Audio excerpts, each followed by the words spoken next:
جو ہوائی جہاز کو خوفناک پوزیشن میں لے جاتی۔ اسی طرح کے آٹو پائلٹ پر پائلٹ کے اپنے بنائے ہوئے وے پوائنٹس پر ایک پروسیجر نے ایئر بلو کے ہوائی جہاز کو غلط سمت میں اور زیادہ دور تک محو پرواز رکھا اور وہ مارگلہ کی پہاڑیوں میں کریش کر گیا۔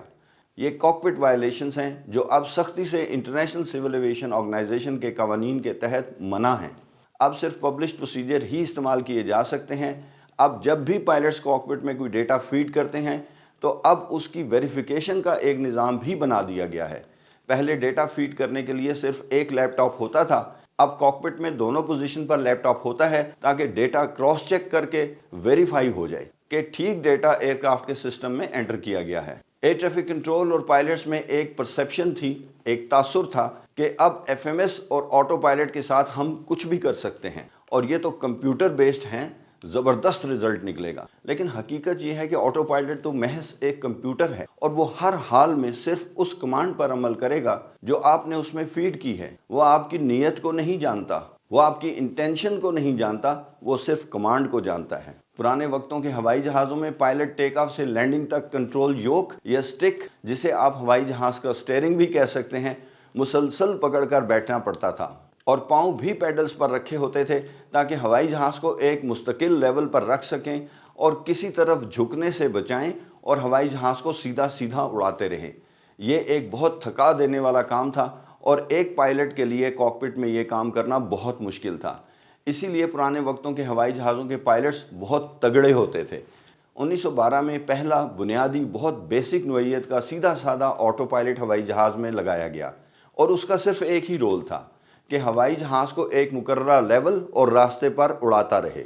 1920 اور 1940 کے درمیان میں آٹو پائلٹ میں بہت بہتری آئی اور اس کا بھرپور استعمال دوسری جنگ عظیم میں ہوا۔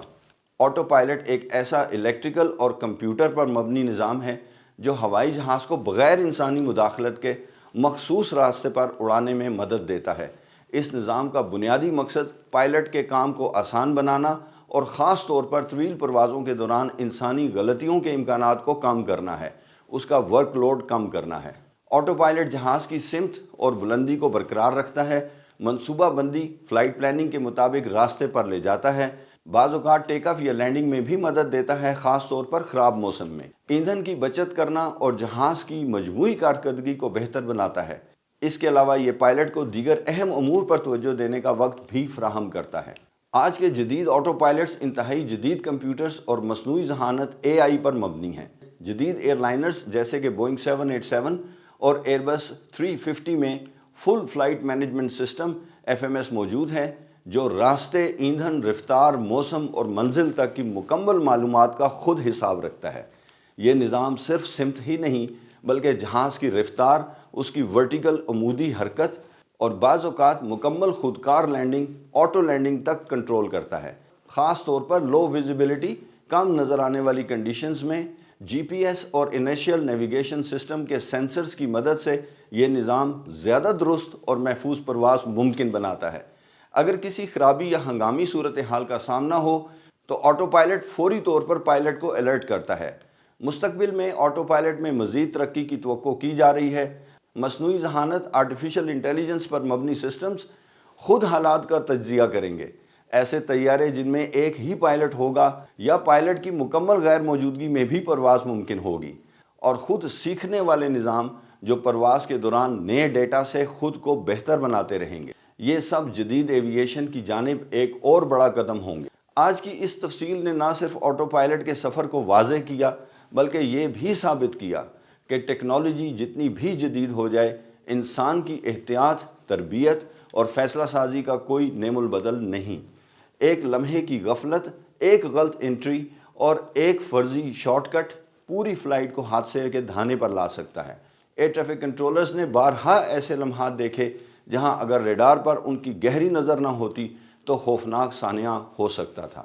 یہ ویڈیو صرف آٹو پائلٹ یا ایف ایم ایس کی بات نہیں بلکہ اس سوچ کی بھی ہے جو بعض اوقات ہمیں حد سے زیادہ خود اعتمادی میں مبتلا کر دیتی ہے۔ یہ ایک یاد دہانی ہے کہ اچھا پائلٹ وہی ہے جو سسٹم پر بھروسہ کرے مگر اندھا اعتماد نہ کرے۔